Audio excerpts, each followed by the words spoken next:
Kirsten Miller, The Hum of the Sun. And Kirsten joins me now. Hello, Kirsten. Hello, Shado.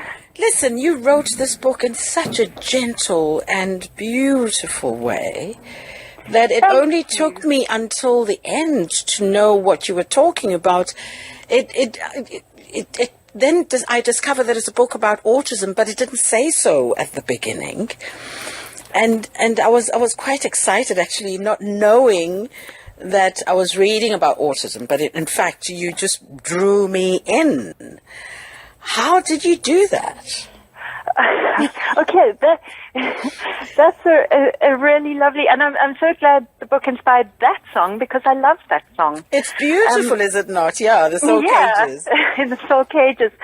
Shado, you know, I have worked in autism for many years, so I do come from a particular perspective. And through my work, I wanted to come from a human perspective and a state of experiencing the world, rather than talking or, in inverted commas, teaching about autism, if you know what I mean. I think there's so many narratives that already do that. They try and tell you what autism is.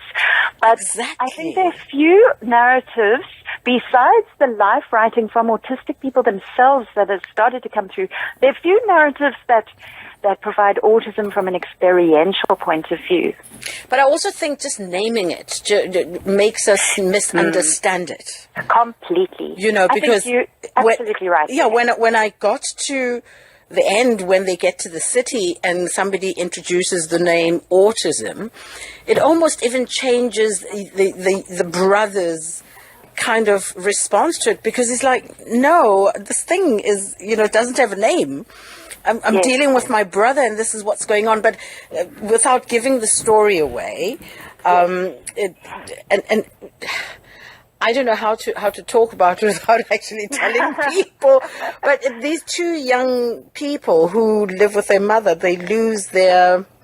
In fact, there's three young people live with their mother. Dad has gone AWOL, and in the rural areas, right? Right. And one young brother specifically does not. In fact, I'm going to read a bit from your. There's something I want to read just to describe him. And we're talking about Zuko here, the young man who cannot, or as far as everybody else is concerned, is not normal. So I want to read here just to describe and also to appreciate your writing. You say they wanted him to talk, and they wanted him to do things that were too difficult for his body. They wanted his mind to go in directions not natural for him. He tried for their sake. He tried for his own. And in the end, it was an enormous effort that resulted in one or two options: their exaggerated, embarrassing joy or their futile disappointment. He failed to understand how one small person, him, Zuko, so insignificant in the history and trajectory of people, both backwards and forwards, could have such power to make the people close to him happy or disappointed. I mean, it just took me, those are beautiful words that just paint this wonderful picture of what's going on inside this young man. And I think we miss it all the time, because we want to fix people. We want to fix things.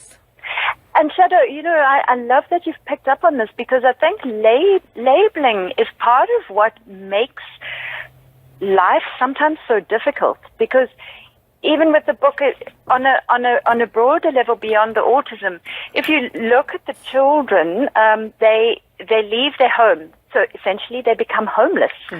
And somebody, after reading the book, made a comment to me and said, it's changed the way that I see people who are living on the street. And that as well. We talk about street children, we talk about homeless people, but we see this collective group that we name, and we don't think these are people. These are people with pasts. These are people who have a history. These are people with family. These are people who something has happened, And so yes, I think I love what you've focused on. But the spirit as well. I mean, these young people are confident. They're not no less human beings than anybody else. They're going in search of their father, of their family. So nothing will stop them at anything. And the challenges they deal with together, one brother can speak, one cannot speak, but they feel each other in such a beautiful, they have such a lovely bond. Yes. And also the history that we come from in terms of, I don't know, a medical model towards conditions that give people neurodiversity, all of that. You know, we come from this place where we value expert opinions.